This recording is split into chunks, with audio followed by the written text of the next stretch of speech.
The African National Congress's National Elective Conference is scheduled to see the party elect new leaders in Nasrec next month. The party closed nominations last week and will start the process of vetting the candidates who accept nomination, which includes scrutinizing nominated candidates' criminal status and internal disciplinary history. So how will this process affect hopefuls such as ex-Health Minister Dr. Zweli Mkhize, who's embroiled in the COVID-19 corruption scandal, former party Secretary General Ace Magashule, who's been charged for the Free State Asbestos project, and that looming integrity committee report on Cyril Ramaphosa's Phala farm probe? Political analyst Dr. Molepo gives us some perspective. Doc, thank you very much for availing yourself this morning. So 18 individuals will be announced on Tuesday. They will have to accept nomination. Then what happens? What do we need to understand about how the process will work itself out?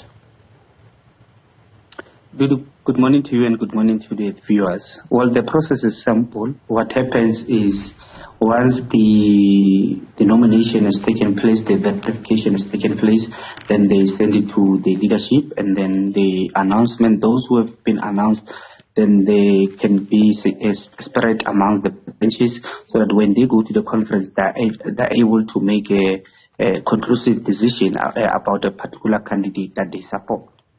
Mm-hmm. So as we understand it, or rather according to a report by the City Press, they spoke to Chief Luvwane Matsila, and he noted that other people who aren't eligible for nomination are those who've been found guilty by a disciplinary committee for contravening the ANC's code of conduct and or who've had their membership suspended for any period in the past 10 years. The last category in terms of the rules refers to all members who've been suspended pending the outcome of a court case or a disciplinary hearing, as well as those for whom the Integrity Committee has submitted a report and recommended a suspension of their membership or recommended that they step aside from a leadership position. According to the same publication, it would seem that President Cyril Ramaphosa, in his capacity as president of the ANC, is enjoying a lead for now at least, given that the Integrity Committee of the ANC has still not produced a report, or rather made public the report of the Phala scandal. How should we then understand it in terms of the rules of the party?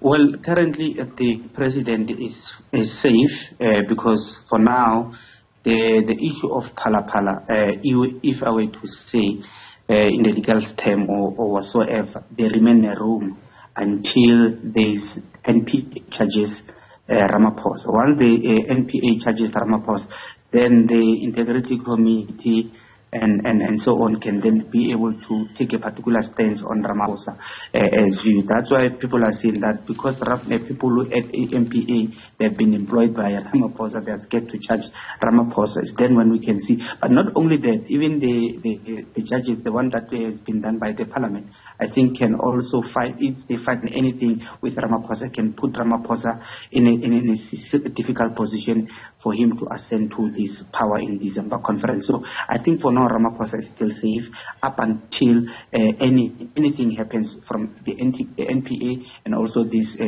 commission that has been done by for him by the judges. What of the other presidential candidate, Dr. Zweli Mkhize? What do we need to understand if indeed he does make it onto the list and he accepts a nomination? What will the ANC's electoral committee be seized with when taking a look at him? Well, I think also the question of digital vibe has a serious cloud on his image, though there's not been any charge that come from anywhere. Remember, the SIU also said the question that the digital vibe issue, they formed it around the question of the cabinet document, which we are still yet to see. So I think for now, Zweli Mkhize is still safe. But what happens in all this process, whether Ramaphosa or Zweli Mkhize or any other candidate, the problem is rumor, the perception that goes with their name, Phala, digital vibes. So I don't think the ANC at this point requires any leader with that particular perception or or something that taints, that also put the ANC in disrepute. I think the ANC can go beyond that and find and look for a credential or a leader without any tainted scandal. Like Batabile Dlamini once said, anything in the ANC is smaller than a skeleton. So I don't think now that the ANC will need any person with skeleton, because they are facing a serious decline from the electorate. So, and then the ANC also, as it is, it requires leaders who are ethical, who can also deliver what the constituent needs, particularly in terms of ethical and morals and so on. For the Deputy President position, if the reports are anything to go by, it would appear as though Paul Mashatile is taking the lead there. Perhaps outside of the ANC's electoral committee or their own processes, we are also being made to understand, according to certain reports, that he is in support of President Cyril Ramaphosa. Given what David Mabuza did back in 2017 when he left Nkosazana Dlamini Zuma and backing her up and going with President Cyril Ramaphosa, you take a look now at years down the line in 2022, his relevance is being questioned. Could we see, I know you don't have a crystal ball, but could we see something similar happening to him, given that there are certain people within the party who are not happy that he backed this particular candidate? Well, I think Paul Mashatile is safe for now. With anything, if you were to check nomination from branches, even the provinces, I think Paul Mashatile is safe. Well, Didi has been quiet, but I suspect that this week is still working under the ground. But I don't think he will surprise us in coming to this December, because we could be hearing anything from grapevines. As much as I might get from Northwest that they're supporting DD Mabuz and other, regions, but I don't think he will make a cut, particularly in December. So also what kills the slate's politics now is Ramaphosa. Ramaphosa is seated here. He's not saying anything. He's not saying that I'm going with this faction. I'm not going with this faction. So each and every faction want to own Ramaphosa. So I think for this conference, it might be an easier for Ramaphosa to take it until the Phala issue can hamper his ascendancy to power. So I think for now Ramaphosa is still safe, and even Paul Mashatile he's still safe. But in politics, a minute can happen, anything can happen inside the conference. So I think let's allow it until the conference seats. But anything can happen in politics.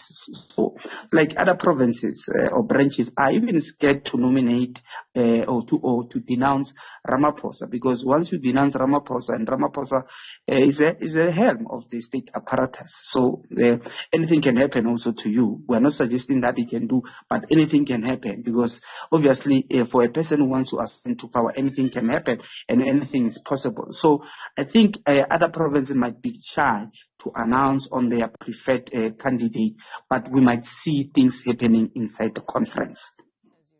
Let's see what happens in December. But just finally for us, when we take a look at some of the candidates that might appear on that list on Tuesday for the Deputy Secretary General position, according to the City Press, Nomvula Mokonyane and Phoebe Potgieter Gobule sit almost neck and neck. When it comes to Nomvula Mokonyane, what do you perceive that the ANC's electoral committee will be seized with when taking a look at that candidate? Should she also appear on the list, and should she accept nomination?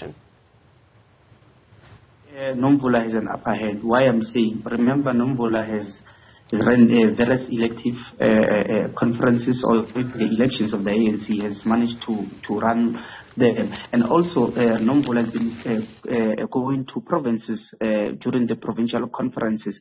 And then another candidate has been running the office of the ANC. Yet the office of the ANC has seen people not getting paid. We've people, the staff members of the ANC have been fighting for many various issues. But I think Nombola for now stands at that particular chance to win this particular position, because I think even also branches, if you were to look into, they dwell well, they resonate well with Nombola Mokanyana. And also Nombola has demonstrated that she's a leader on the ground, and so on. Not necessarily saying that Febe is also not on the ground, but I'm just trying to say, in terms of this nomination, if we were to be honest, I think Nombola stands a good chance, and she's doing very well. But remember, in the ANC, also slate politics can decide otherwise.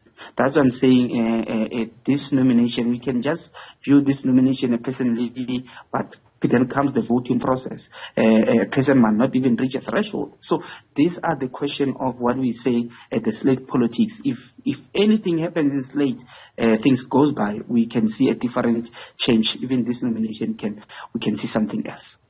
Dr. John Molepo is a political analyst. Thank you, Doc, for availing yourself this morning.